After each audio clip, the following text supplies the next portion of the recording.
Hi, this is Donna. Welcome to DD Paper Crafts, and in today's video we're going to be making these bauble style boxes which open like so, and I've made 24 of these which I've decorated to create an advent calendar, so I can now hang these onto a garland, onto a small Christmas tree. At the moment I'm just storing them in a box ready to be filled with festive treats at the end of the year. This is not a new idea. I saw this on YouTube and all I've done is resize it to what I needed. So without further ado, let's get started. The diameter of the baubles is approximately 2 inches. I'm starting with a piece of cardstock which is 6¼ by 3¾ I've used a range of cardstock weights, and because of the size of these, I've actually managed to use quite a few scraps for these. Think about what it is you're going to put in it. If you're going to put something heavier in it, obviously you won't want to use 100 GSM, but I've used various weights from about 160 up to 230. Along the long side, we're going to score at every 3/4 of an inch. 3/4, 1½, 2¼ 3, 3¾ 4½, 5¼ and 6. Along the short side, we're going to score at 3/4, 1½, 2¼ and 3. We've effectively ended up with 40 squares which measure 3/4 by 3/4, and then we've got our 1/4 inch glue tab on the long side. Fold and burnish all of the score lines. We're going to take our piece and have the tab on the right hand side, and we're going to cut up each of the score lines within the bottom row to the first horizontal.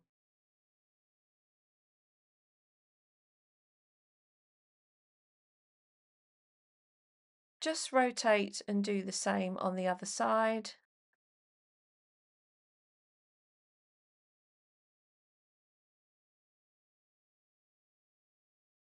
So we've now cut our tabs on the left and the right hand side.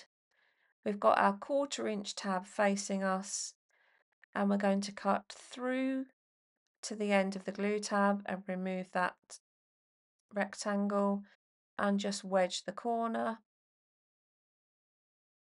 We're going to remove the first whole square.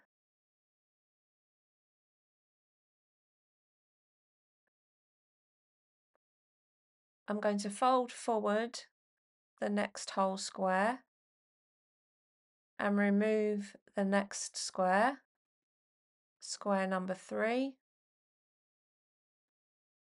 Fold forward square number 4 and remove square number 5. Fold forward square number 6 and remove square number 7. So this is what this side looks like. And I'm just going to go in and just remove and straighten up where I haven't cut the score line away properly. I'm going to move along to the right hand side, remove the end rectangle, wedge the end, remove square number 1, fold forward, remove square number 3, fold forward, remove the next square, fold forward and remove square number 7.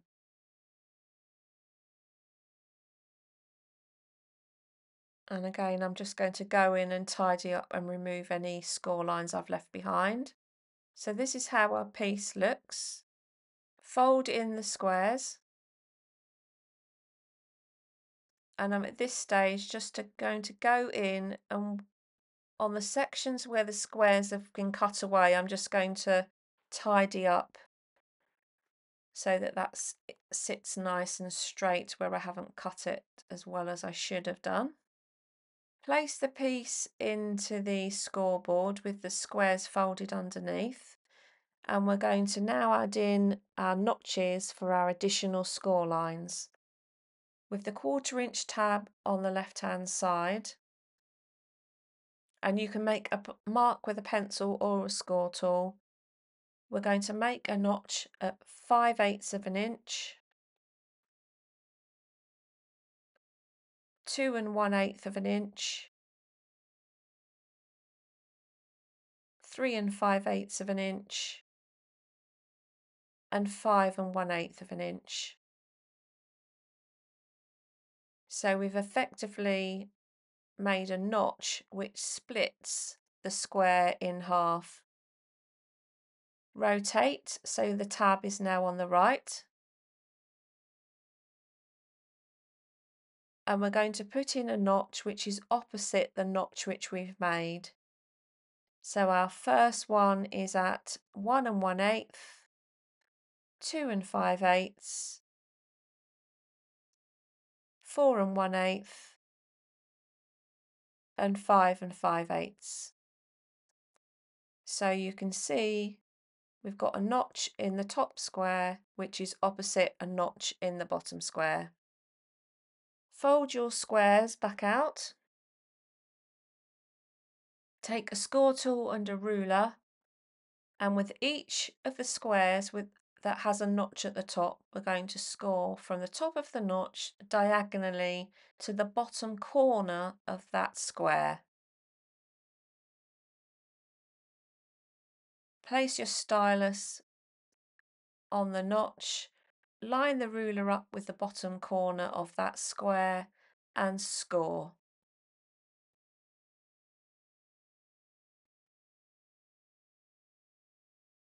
You can just see the score line there. So you want to do that on all 8 squares.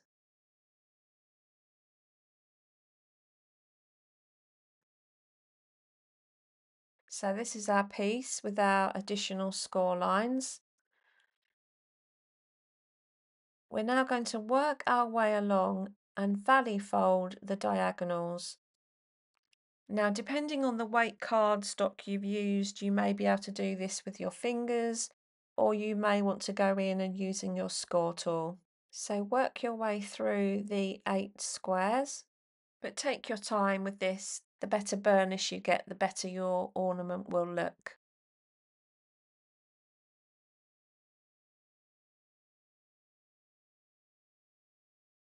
The next thing we want to do before we do any further construction is put the holes into the top tabs for the ribbon. If you've got directional paper, you want to make sure that your paper is the right way up. Now, because I was making 24 of these, I made myself a template from cardstock to make sure I could get the holes in the same place each time. If you're only going to make a couple of these, you might feel this is unnecessary, but because of what I was doing, this made life easier for me. I've got a strip which is 6 inches by 3/4, and I've started by scoring at every 3/4. So 3/4, 1 1/2, 2 1/4, 3, 3 3/4, etc., etc. And that's replicated the 8 squares. I've then split what equates to these 4 squares in half. So I've put an additional score line in at 1 1/8, 2 5/8, 4 1/8, and 5 5/8. Along the short side, I've then scored at 3 3/8. These squares which have a cross in them, the centre of the cross is where the hole is going to go for the ribbon, and that equates to the centre of the square on the bauble. I'm going to use my screw punch and punch the holes into my template. I can now lay my template over my bauble piece, line up my score lines with the score lines on the bauble piece, and either mark with a pencil and then screw punch, or screw punch through the holes I've made directly into the bauble piece.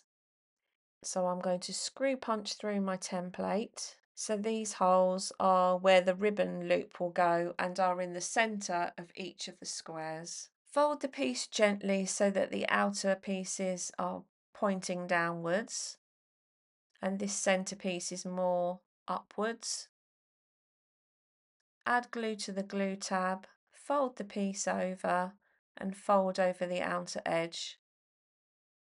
And try and line up the score lines as you join the piece together. We're now going to glue the bottoms. I'm going to fold in the tab which is nearest to me, add my quick grab glue and pull over the tab which is opposite.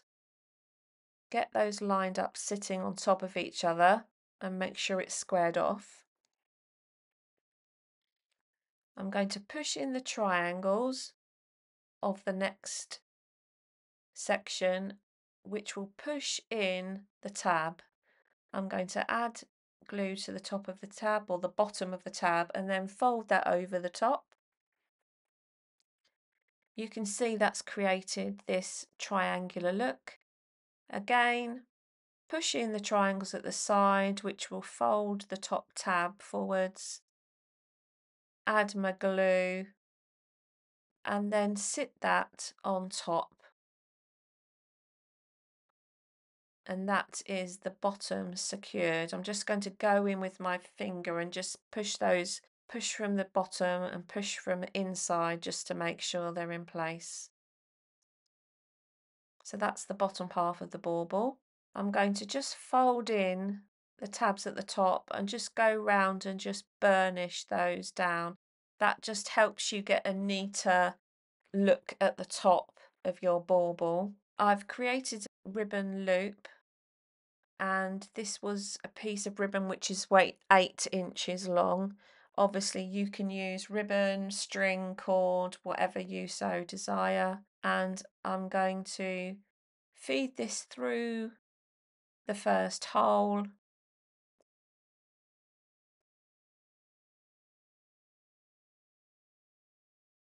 fold that tab in. I'm going to thread it through the opposite square and then I'm going to push in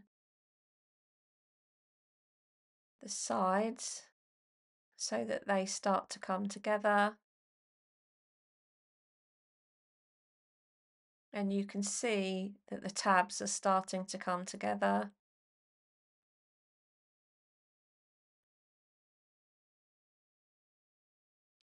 Thread through the third tab.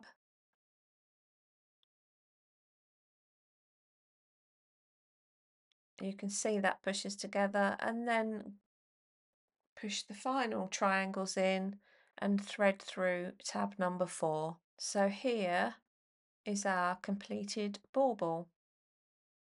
I've got my last 2 advent numbers to add on to the front. So there is bauble number 24. I'm going to add that to my box with the other 23, and there is our potential advent calendar. I hope you've enjoyed today's Christmas in July project. If you haven't done so already, please consider subscribing to the channel, and until next time, thanks for watching.